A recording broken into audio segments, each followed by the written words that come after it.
Hello guys, and welcome back to the channel. So now guys, I was going to say that we're back with the Ibrahim Magu narrative, but of course we never left it. So guys, still with the Ibrahim Magu narrative, guys, I bring you this. Magu fights back, says recovered loot don't generate interest. So I did a video on this a few days ago regarding the allegations that's been leveled against this Ibrahim Magu character, that the interest on the 550 billion naira that he has recovered in his tenure from 2015, I think, or 2016 till date, the interest on that money has not been accounted for in the audits of the accounts of his agency. So here is now Ibrahim Magu responding to that allegation, as again Magu fights back, says recovered loot don't generate interest. So now let's now see how this is being explained. The suspended acting chairman of the Economic and Financial Crimes Commission EFCC, Ibrahim Magu, has refuted allegations that he relooted interest on recovered funds, saying such claims are false. Magu also dispelled the allegation that he placed 550 billion recovered loot in a deposit account, stressing that the alleged transaction never featured in the proceedings before the panel headed by the former president of the Court of Appeal, Justice Ayo Salami. The Presidential Committee on Audit of Recovered Assets, PCARA, allegedly indicted the EFCC under Magu of relooting recovered loot. The panel had probed the federal government assets recovered by the EFCC from May 2015 to May 2020. The presidential panel had accused Magu of relooting the interest on the 550 billion naira recovered by the EFCC, but Magu's counsel, Wahab Shitu, in a statement described the claim as blatant falsehood, stressing that the recovered funds were lodged in the Treasury Single Account TSA with the Central Bank of Nigeria. He further stressed that the funds in the TSA do not generate interest. The statement said it is a falsehood that Magu placed 550 billion recovered loot into a deposit account.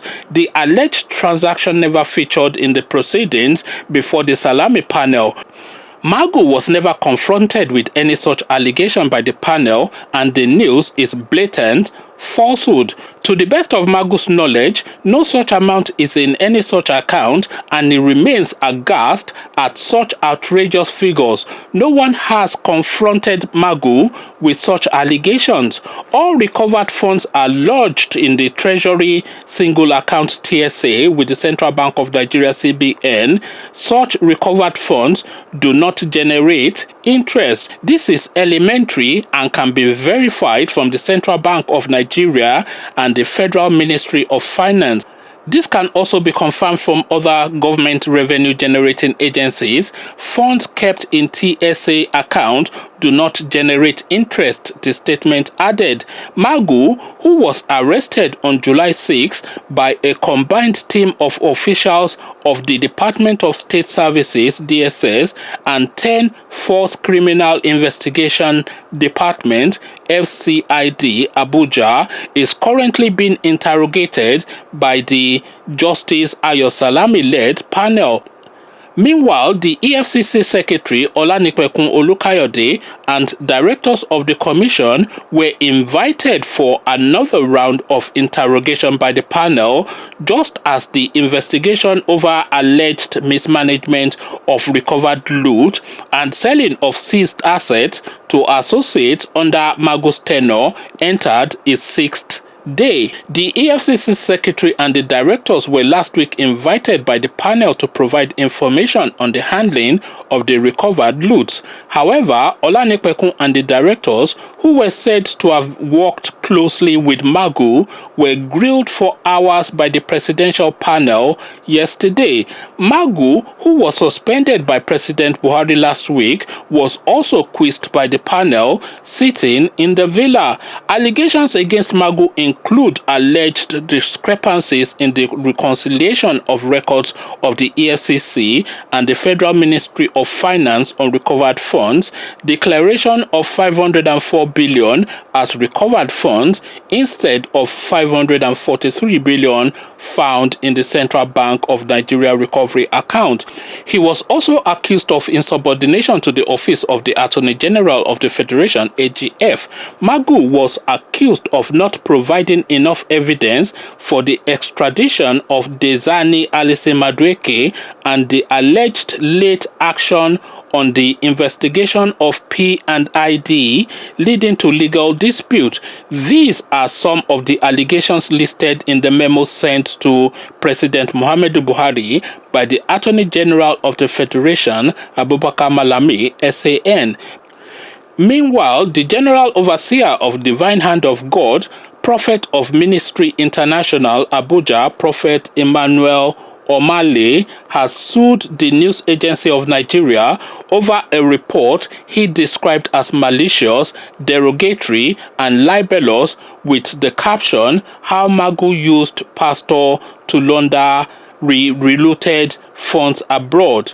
Omale, in a letter written by his lawyer, Chief Godi Uche, SAN, and obtained by correspondent, is demanding for 1 billion naira as compensation and a retraction and apology. Part of the letter reads, "Our client's attention has been drawn to the extremely malicious, derogatory, and libelous publication with the caption, 'How Magu used pastor to launder relooted funds abroad' report by your reporters, one Ismaila Shafi, posted on your website," and then it goes on to quote the website, "on the 11th day of July 2020.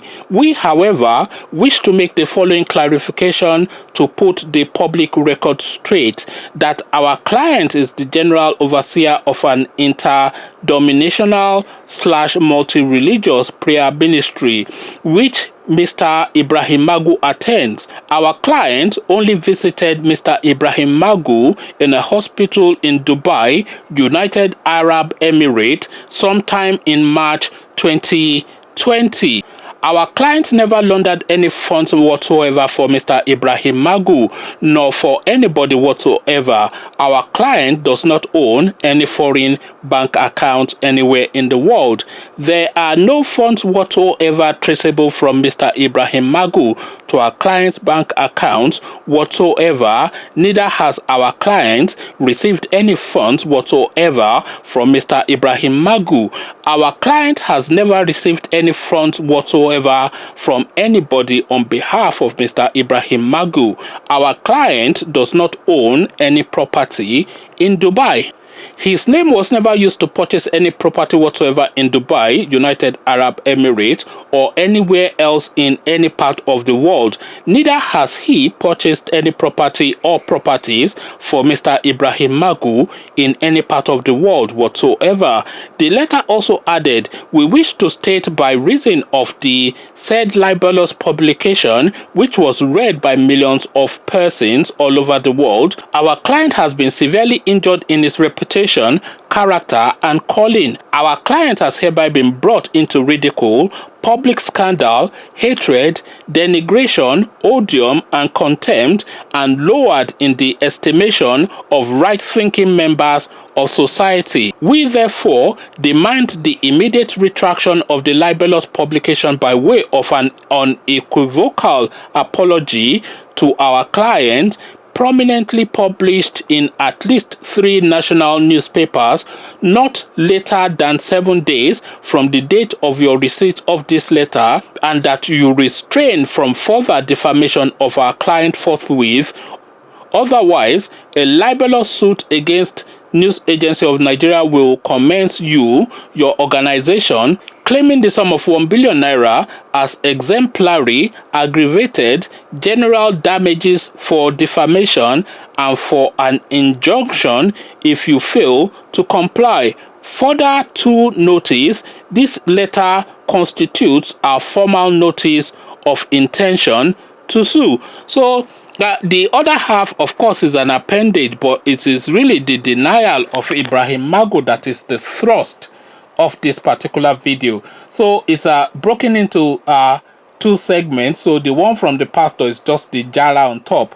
But what this Ibrahim Magu is essentially saying is that all of the monies that comes into the EFCC is immediately remitted to the single treasury account, which is a dedicated account for the Nigerian state.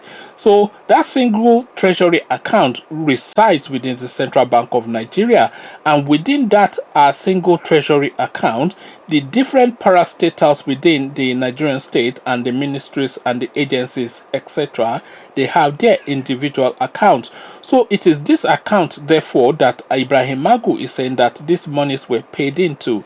So if these monies were paid into that account, the interest will either reside in that account, or the interest would not at all exist, because this is a government account, and of course it's not a trading bank, it's a government bank. So the interest on that sort of money is not really something that exists. This is what he's trying to explain, and he's saying also that this is the practice of all of these parastatals within the Nigerian state, that you remit or your incomings in terms of money into the single treasury account. So if those monies were remitted into the single treasury account, as has been stated, and it can be proven that they were remitted into the single treasury account, then of course that argument by this Ayo Salami led panel becomes void, and then it then puts that question mark then on the legitimacy or the competence even of this Salami-led panel, because if they are aware that the monies is being remitted into the central bank account, they may not know because they are lawyers, but they have experts to guide them through, then they should have the understanding that that money, one, either does not generate interest, and or if that money generates interest, then that interest would reside within that account, which is the central bank account. And even Ibrahim Magu will not be bold enough to go into the central bank and pull money out as a creaming interest of the top, or will he? So this is his argument, and it stands to logic, because I always go with logic, and this position that he has posited, that is of course on the proviso that all of these monies are indeed being remitted into the central bank account. That is the one Achilles heel of his whole argument. But if that is found to be the case, then it voids this whole argument that is creaming interest off the top. Conversations in the comment section. Ibrahim Magu fights back. What says you? Where do you weigh on the side of the divide? I'm not saying where do you weigh in terms of Ibrahim Magu, Malam Buhari, or the Nigerian state, but I am narrowing it down to this particular argument that this guy has posited, that he places or he remits the money into the central bank account, and that central bank account, as with all other agencies that remit into their individual central bank accounts, that account does not generate interest, and as soon as he remits the money into the central bank account, that is the end of its involvement, and is now an affair of the central bank and the Nigerian state. It is an affair now between the central bank and the Nigerian state. So that is Magu's argument, and it is an argument that I buy into. But do you? Come share with me thoughts in the comment section, because I am going with logic. By the way, I am not buying into Ibrahim Magu. Let's just be clear. I detest the guy. He should never have been appointed, and he should spend the rest of his life in jail, because of course I know that he's corrupt. He's been selling all these assets and pocketing half the money and remitting the rest of the money. Maybe it is the money that is remitted that we are talking about, but between collecting the money and remitting it, a lot of magic tricks would have happened. So I am not an Ibrahim Magu fan, but in this particular logic, in this particular position that he has posited, it stands to reason and logic with me. But how does it stand with you? Come share those thoughts with me in the comment section. But before you do that, click on the red subscribe button so it turns gray. The bell button notifies you every time I drop a new video. Click on like as well, because that helps with the YouTube algorithm. Once you've done all three, click. Come tell me then how you are positioned on this particular matter in the comment section. So I'll leave you here. Carry this conversation on with you in the comment section. But here I say peace.